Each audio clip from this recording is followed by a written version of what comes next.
and Kelly will manage our committee moments for us. Yes, good morning, everyone. Just wanted to share a few committee minutes that I have so far today. One is from Crystal. She wants to remind everyone that the parent support group will be happening tonight at 9 p.m. Via Zoom. If you need any information, just please add it to the chat box and she'll reply. We also wanted to remind everyone that from Joey Cole that the SAC sponsored a peace vigil last Monday evening. The number of families showed up, and we found a lot of comfort and support in the group meeting. And we're going to try to help support our church is going to try to support the Black Lives Matter in any way that we can do that. So thank you, Joey, for coordinating that for us. Okay. So Crystal. Okay. So we have, I think Sarah wants to, if we don't have anything else from any other committees, we'll kind of end committee minutes with the pledge drive information. Yeah, the hand raised. I see David has his hand raised. Go ahead, David. Okay, I just wanted to let the men know. We have feedback. I'm sorry. Let the men know that tomorrow night is the Zoom meeting for the men's group at 6:30, and there's on Notable News. You can find the link if you don't have it. Thanks. Okay. Thank you, David. Did Chloe have anything as well, or Nope. It was Chloe and David have their hand raised. It's just dad and daughter team. Okay. I don't see any other hands raised in participants. I don't see any. Judith, you have your hand raised. Go ahead, Judith. Hi, yes. Two things. Kids are invited on Wednesday afternoon at 2 p.m. to be part of a watch party of sorts, watching the movie The Adventures of the Wilderness Family. The parents should look at the RE newsletter for the link to that and instructions on how to access the movie. And then just a reminder that the religious education kids class is at noon today, and there's also a link in the RE newsletter for that. Thank you. Okay. All right. I am scrolling through all the beautiful faces on my screen. And I'm screen 2 now. I don't see anybody. Screen 1, I don't.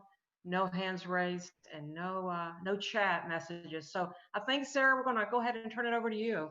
And then I'll go last with the drawing. Sounds good. So we have reached the official end of the pledge drive, and I want to announce our results. For the operating budget, we raised $96,410, which is so good. And then for the minister fund, we raised $30,720 for a total of $127,130. Can everybody join me in a round of applause? Because that is absolutely wonderful. Thank you, everybody. We had nearly 90% of our members and friends respond. And from the board, I want to let you know how grateful we are from the bottom of our hearts. We asked you to please step up and to pledge this year, and you did. And we are so grateful. We can't do it without you, and you showed us that this matters to you as well. We're going to leave the link active on the page for the rest of the month, just for any last minute ones or any new friends that join us. And at the very end of June, when we have our part 2 of our annual meeting, we'll go ahead and announce if there's any updates to that. But again, thank you, thank you, thank you. Thank you, Sarah. That was very nice. And again, on behalf of the board as well, I'm speaking for all of us again, but I think we're very pleased. I think if anything, just the participation was just amazing, and we really appreciate it. Okay, so we have our final raffle drawing. I know we've had a lot of fun with this, and of course that was the purpose, but we have our final drawing, and I have this magic pottery jar of MIAX with all the names in it. So I'm going to make one more drawing here. And the winner for Chris's shortbread it's Paul and Erica Mata. Oh, Paul and Erica Mata will be receiving shortbread from Chris. So thank you everyone for a wonderful pledge drive. We had a great time with the raffle. Hope you did too. And we'll turn it back over to Martha. thank you. Thank you, Kelly. You're in for a real treat, Paul. I would make sure you ration it because I can eat a full batch in one day because it's so good. You just keep going. So good luck with that. So thank you everyone for sharing. I'm grateful for the way the pledge drive turned out and for everyone's support. It shows that we really do have UUUF in our hands. And thank you again. So what a wild couple of weeks it's been. There's so much our concerns already with the COVID-19 and how we manage that. And then you add the murder of George Floyd and all the other events surrounding that with the protests and the angst in our country. It's really been a troubling time. I encourage you to read this morning's paper. There was an article by Levon and I just forgot her husband's name. Randolph. Levon and Randolph Bracy that have both spoken to us on Black Matters, and it's quite good. My opening words this morning come from the UUA, Minister Christian Schmidt. They're entitled, Wake Up. Let us wake up, not just from the Sunday morning exhaustion, from the wish for a few more drowsy minutes in bed. Let us wake up to this world we live in, to its beauty and wonder, and also to its tragedy and pain. We must wake up to this reality that not all in our world have what we do, however much or little that is. We must wake up to the idea that our wholeness, our lives, are only as complete as the lives of those around us, of those we are inextricably tied to in a great wave of mutuality, of which all of us are part. We must stay woke in the words of our friends and colleagues involved in Black Lives Matter, working every day for racial justice in our country. Let us wake up. Let us stay awake. Let us stay woke. And now, in this time and place, let us worship together. I encourage you all to visit the UUA website. There is a plethora of information on how we can support Black Lives Matter and work together to make some change. Thank you. So for all of you that have a chalice nearby, if not, enjoy as we light ours and say these words together. In the light of truth and the warmth of love, we gather to seek, to sustain, and to share. And the affirmation of our church and hopefully how we are in the community. Love is the spirit of this church, and service is its gift. This is our great covenant, to dwell together in peace, to seek truth and love, and to help one another.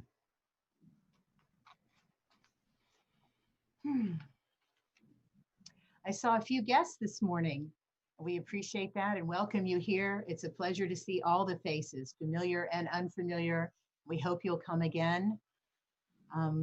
We've been virtual now for 2 months, a little over 2 months, and it's almost becoming natural. We still wish we could hug each other in person, and we look forward to the day when we can do that again safely. Until then, it's wonderful to smile at everyone. So take a moment, scroll your screen, say hello, and know that we work to have programs of different topics every week, but they all relate back to our shared principles and values. as Unitarian Universalists, working to make the world more just and equitable. And that's our goal. So thank you for being here this morning.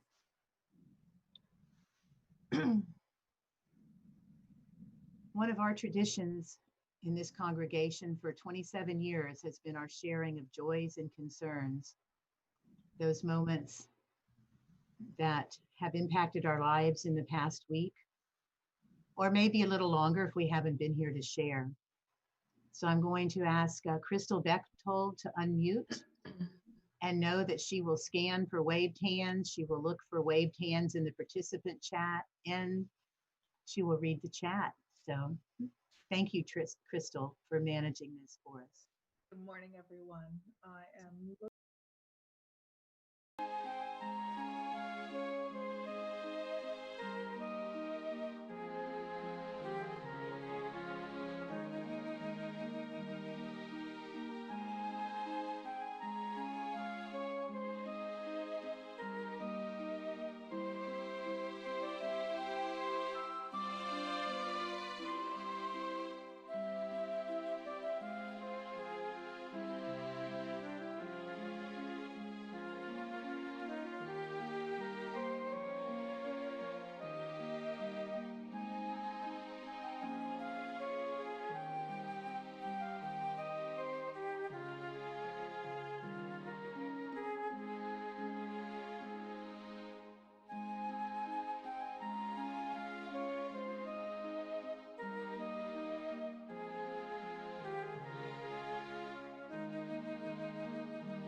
I'm sure I have something.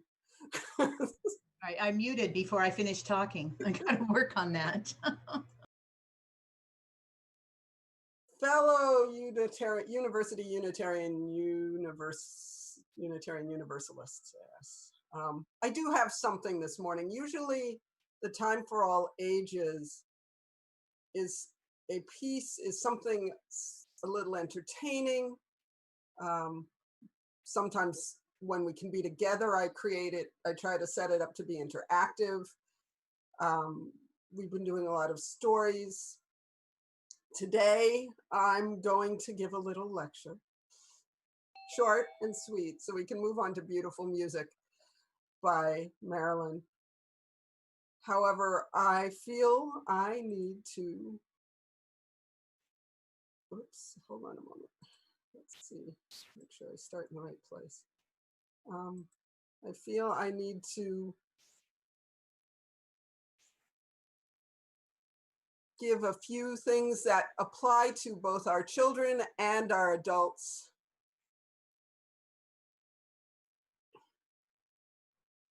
Let's get that to open, there we go.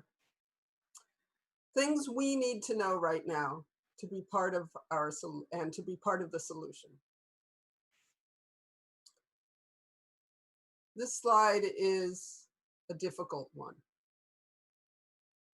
It's created by the FOSS Collaborative, but it comes out of conversations with Black Lives of UU. And it lists terms and experiences that are patterns of what led to what happened to George Floyd.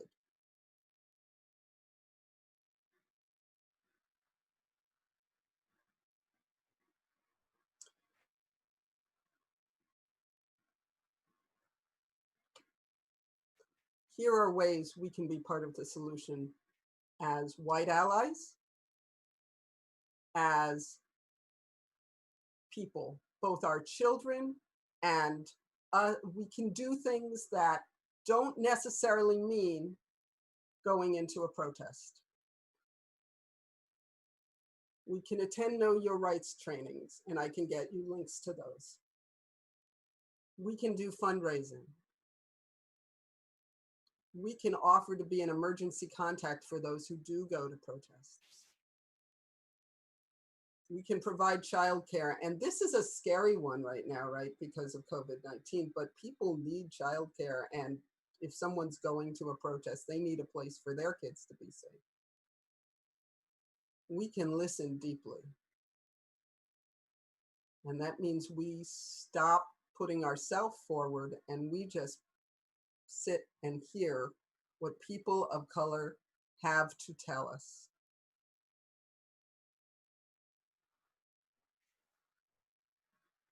We can allow ourselves to be uncomfortable.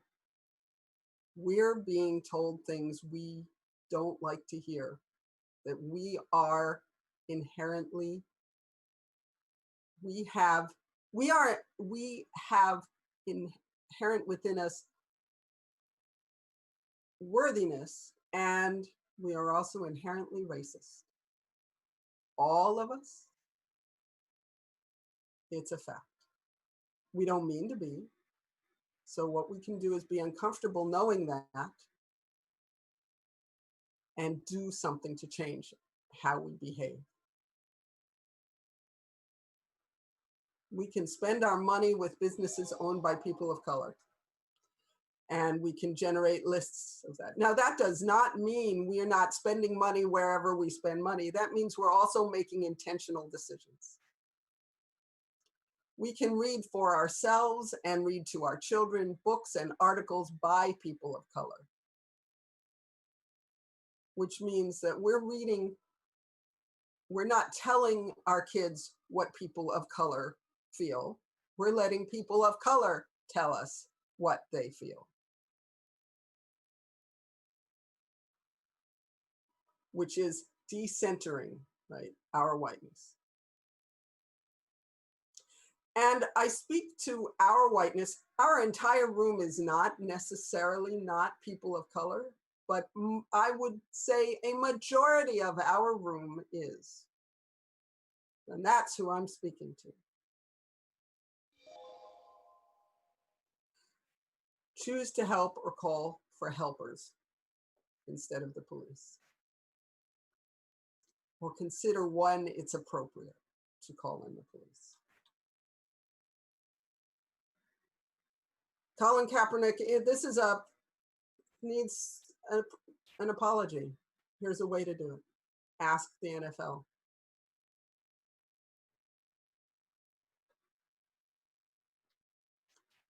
These words are antidotes. This is also created for this purpose. These are things to consider as we move forward. People affected by this decision should make the decision. Therefore, people of color and all of us need to vote in November. We need to be we need to be present in making it possible for everyone to vote. Therefore, use your ability to do mail-in voting, use early voting, spread out your times so that you're comfortable standing in line if mail-in voting isn't working for you. Make it possible for others.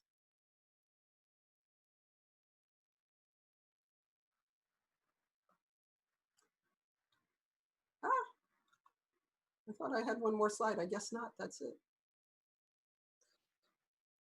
Folks, we are Unitarian Universalists. We lead by example.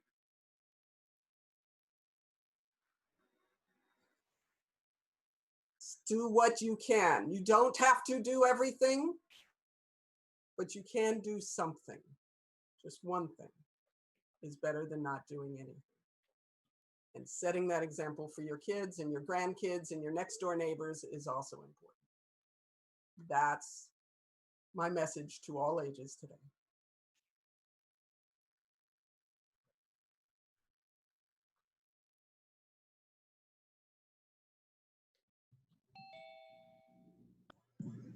Thank you, Judith. It's a lot of good information there. And again, I encourage you to go to the UUA and look under words for worship, as well as justice and inclusion. There are links to decentering whiteness, the Black Lives Matter, voices of our faith from people of color that are helping us make a difference. And you won't be disappointed.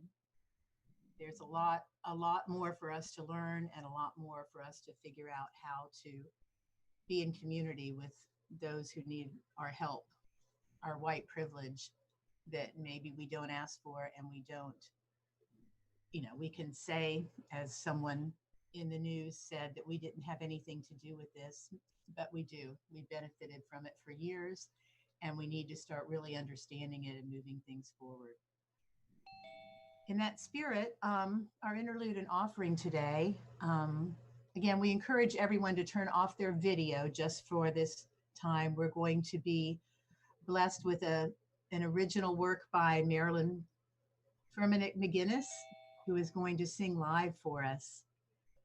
And you'll notice that there is not a specific recipient today, but I know that the SAC committee will be discussing ways to use our money to help move forward in this time of racial tension, perhaps with Black Lives UU, which is called Blue, or the bail fund to help with protesters that have been arrested.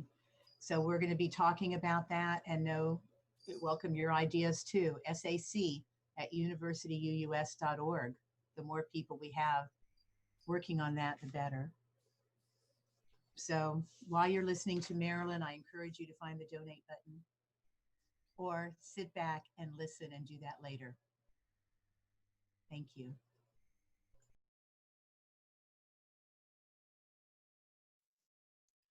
Just a few words before, like perhaps some of you, I think someone mentioned it today, I too had my little breakdown and meltdown, and it just all became too much, and I wasn't really able to do anything for 5 or 6 days. And I had been on Facebook perhaps too much, but the one thing I did see was 2 young Black men that we had the privilege, David and I, of working with artistically in a couple of our shows, and they had never really talked about race with us. Both of these young men are very educated, very bubbly personalities at the top of their class. One was nationally honored.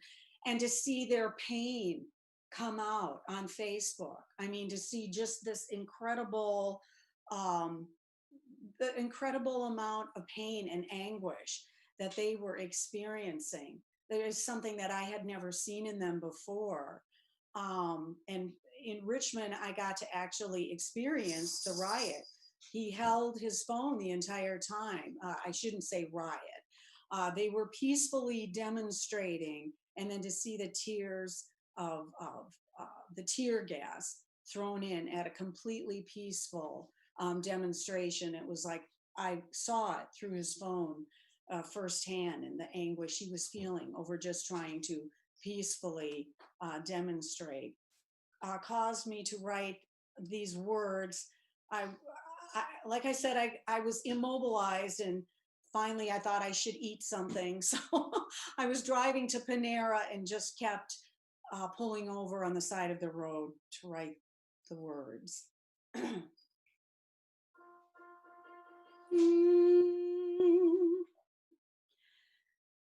Have you ever dreamed of a place far away from it all, where the way you live is soft and clean, and all people have the chance to breathe, and the sound of guns doesn't pound in your ears.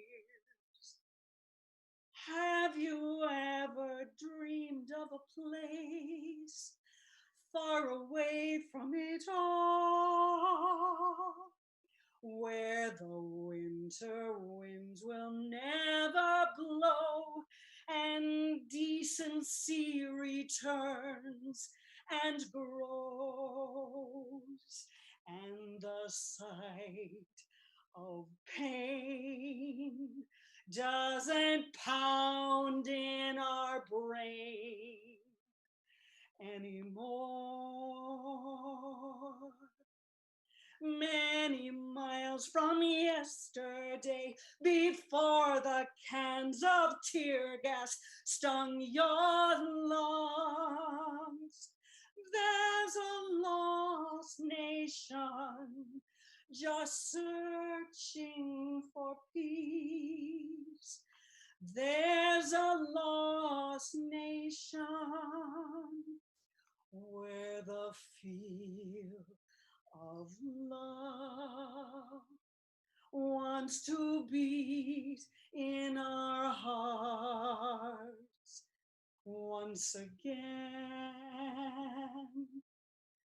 Oh, have you ever heard of a place that is here and now, where we link together for us all, and autocrats we know will fall, and the final breath doesn't pound in our memory anymore?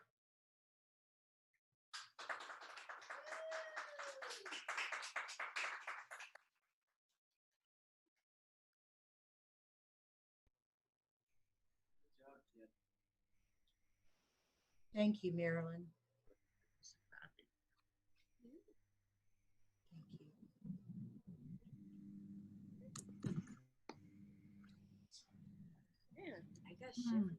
That was beautiful. You always think you did do well. That was beautiful. Thank you for sharing and for putting your heart into that. Let's move on to our speaker today. Triesta Hall is our wonderful admin. She currently teaches graphic design and I'm sure other things at Full Sail, as well as helping take care of our congregation and keep us connected and everything posted in the right place.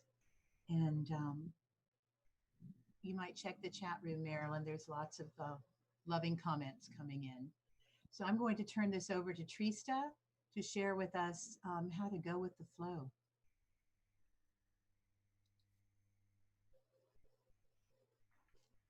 Good morning, everyone. Welcome to June and the halfway point in the year. Kind of crazy. I almost feel like we need a do-over for 2020 or just to rush it by.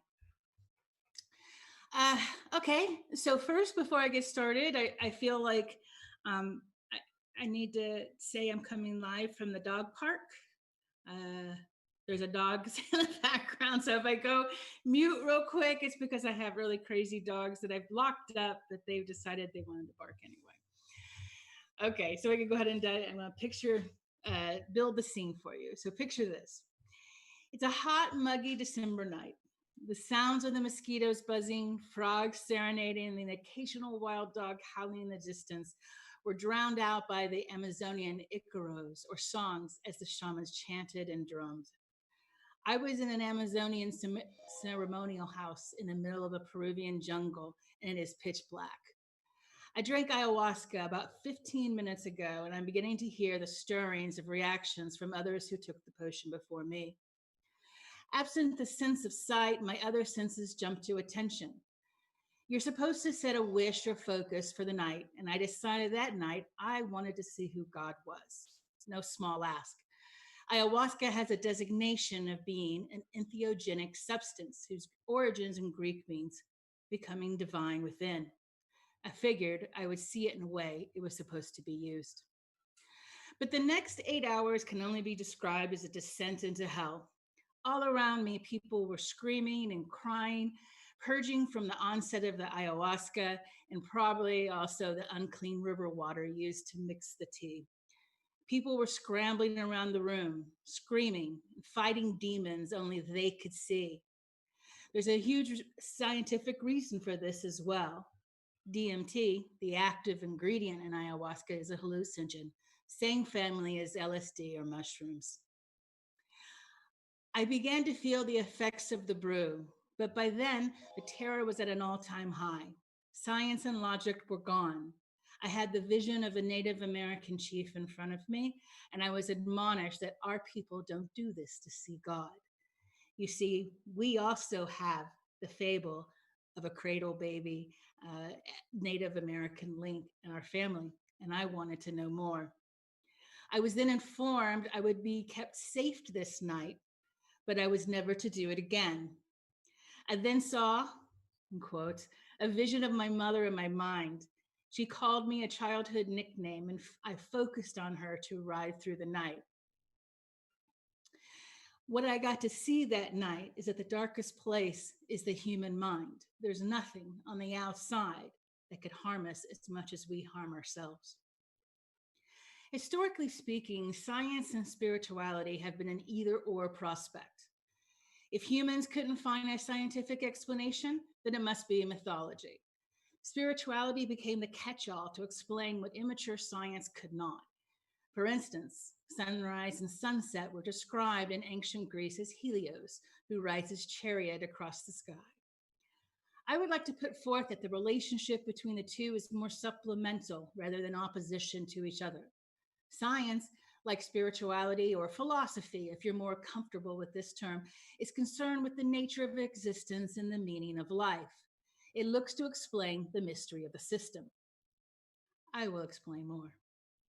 The first law of thermodynamics, or the law of conservation of energy, states that energy can neither be created nor destroyed. Energy can only be transferred or changed from one form to another. For example, when tea leaves and water are mixed for that perfect cup of Earl Grey, after steeping, the water and tea leaves do not die. They are merely transformed. When the rain cloud bursts and soaks the land, it doesn't die. Instead, it waters the land and fields, only to evaporate into a cloud at a later date and continue the cycle. Certainly, we can extend this analogy to human life. When the baby is born, the sperm and egg that started life are not gone, but transformed. Through this extension, we are the embodiment of all of our ancestors. We see through the eyes of those who came before us, and we are the preview of people to come. We hold their adventures and pain, the dreams and fears. In this way, our ancestors are still alive in our cells and therefore never died, only transformed. Biologist Lewis Thomas theorized the unity of living beings.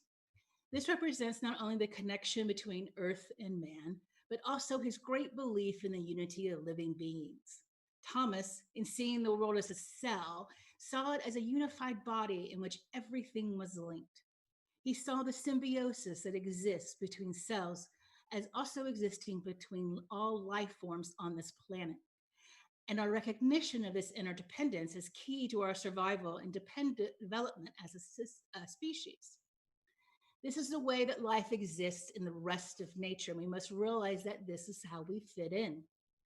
To quote Thomas, the long record of evolution instructs us that the way other creatures get along in nature is to accommodate, to fit in, to give a little whenever they take a little.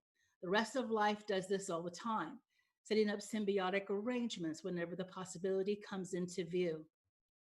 Except for us, The life of the planet conducts itself as if it was an immense, coherent body of connected life, an intricate system even, as I see it, an organism. He believed this interconnectedness and our recognition of it was essential to our survival. What that means is that we have to stop our othering. Instead of seeing the world as something that's in a play for us, as a life cycle that exists outside of us, we need to see our place in the whole system. An example of its interconnectedness was performed by IKEA, of all places. For 30 days, 2 plants were kept in identical conditions with the same amount of light, water, and fertilizer, and they were displayed in school. This was part of an anti-bullying project. The children were encouraged to record both negative and positive comments, including playground taunts. The verbal bullying and the sweet nothings were then dished out regularly to the plants using a computerized voice. At the end of the month, the plant who had been on the receiving end of the negativity appeared visibly different, with drooping and dying leaves. The plant told positive thoughts thrived. I can show you exactly what it looks like here. Let's see.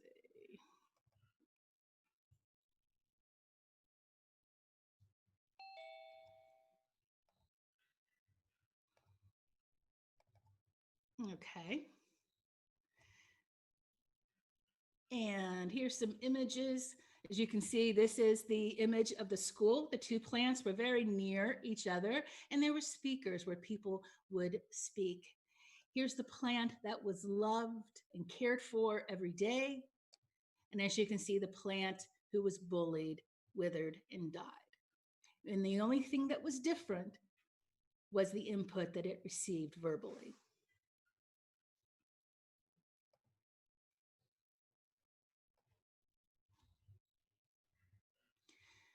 Also, Dr. Masaru Emoto in Japan, in his water consciousness experience, studied the scientific evidence of how the molecular structure in water transforms when it's exposed to human words, thoughts, sounds, and intentions. Here's a visual of some of the responses that he came up with. Let me get this opened up for you.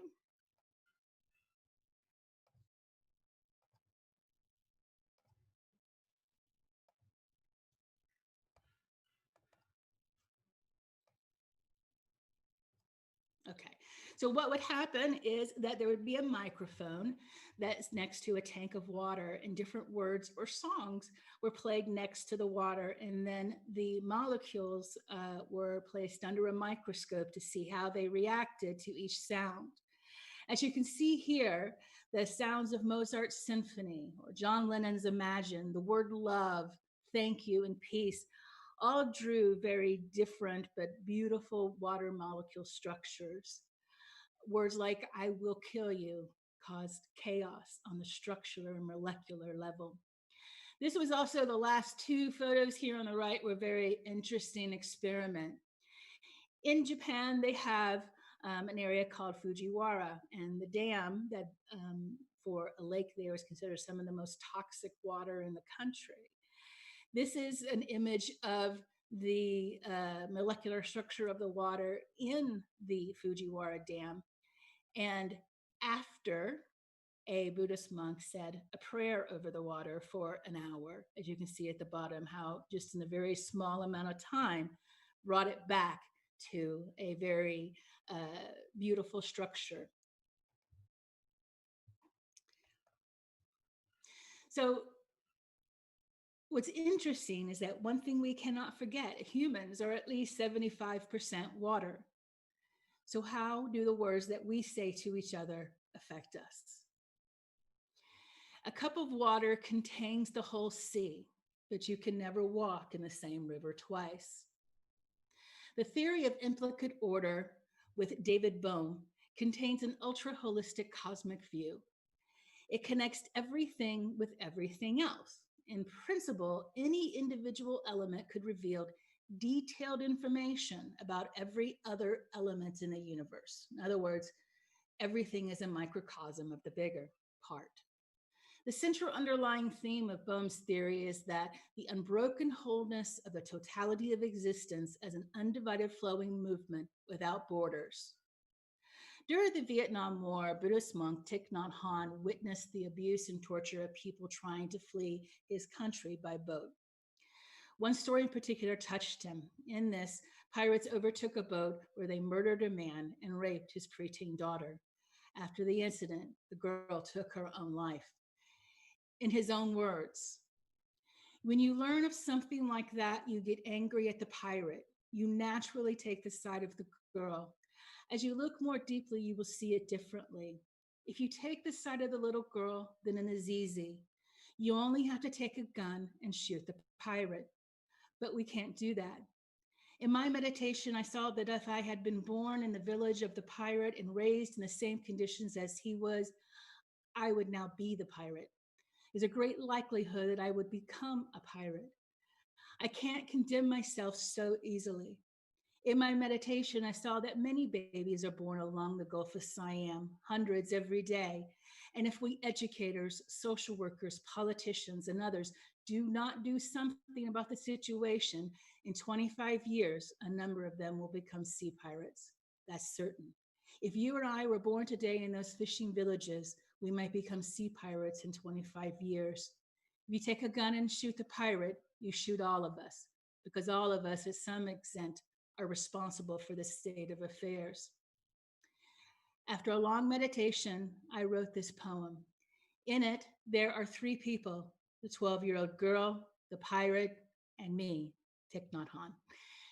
Can we look at each other and recognize ourselves in the other? The title of the poem is Please Call Me by My True Names, because I have so many names. When I hear one of the names, I have to say yes. And now this is the Thich Nhat Hanh poem, Call Me by My True Name. Do not say that I'll depart tomorrow, because even today I still arrive. Look deeply. I arrive in every second to be a bud on a spring branch, to be a tiny bird with wings still fragile, learning to sing in my new nest, to be a caterpillar in the heart of a flower, to be a jewel hiding itself in a stone. I still arrive in order to laugh and to cry, in order to fear and to hope. The rhythm of my heart is the birth and the death of all that are alive. I am the mayfly metamorphizing on the surface of the river, and I am the bird which, when spring comes and rise in time, to eat the mayfly. I am the frog swimming happily in the clear pond, and I am also the grass snake who, approaching in silence, feeds itself on the frog. I am the child in Uganda, all skin and bones, my legs thin as bamboo sticks, and I am the arms merchant selling deadly weapons to Uganda. I am the 12-year-old girl, refugee on a small boat who throws herself into the ocean after being raped by a sea pirate. And I am the pirate, my heart not yet capable of seeing and loving. I'm a member of the Politburo with plenty of power in my hands, and I am the man who has to pay his debt of blood to my people, dying slowly in a forced labor camp. My joy is like spring, so warm it makes flowers bloom in all walks of life. My pain is like a river of tears, so full it fills the four oceans. Please call me by my true names, so I can hear all my cries and laughs at once, so I can see that my joy and pain are one. Please call me by my true name, so I can wake up, and so the door of my heart can be left open, the door of compassion. You see, because I believe we are all George Floyd. We are all the policeman who murdered him. As hard as it is to embody, realizing this interconnectedness and the cessation of othering will bring the peace we are seeking. So back to my story of Peru. When first light came after that night, I took a bus into the nearest town and headed to an internet cafe. I needed to talk to my mother and explain the experience I just went through. But when I called, all I could do was cry when I heard her voice when she picked up the phone. She simply said, I know, I was there. In conclusion, I revisit Lewis Thomas with his quote, our deepest folly is the notion that we are in charge of the place, that we own it and somehow run it. Thank you.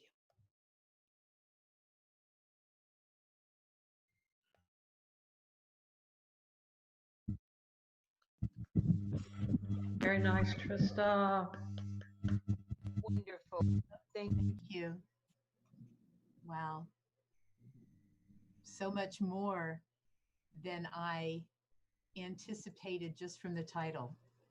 That was really, really, really good. I look forward to listening to it again. And as I said in the chat, I love how your mind works. Thank you. Thank you. Let's extinguish our chalice. We extinguish this flame, but not the light of truth, the warmth of community, or the fire of commitment. These we carry in our hearts until we are together again.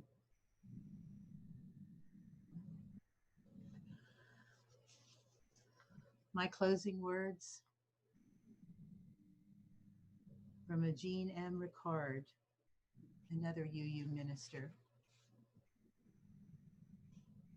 We have a calling in this world. We are called to honor diversity, to respect differences with dignity, and to challenge those who would forbid it. We are a people of a wide path. Let us be wide in affection. Go our way in peace. Amen. So much more I want to add, and yet I think that's enough for today. As usual, we're going to leave everybody up for a little bit so that we can all chat and wave at each other. I can't wait for Triesta's talk to be posted so that we can listen to it again. And I hope everybody has a wonderful weekend and spends time in contemplating what we all need to do. So.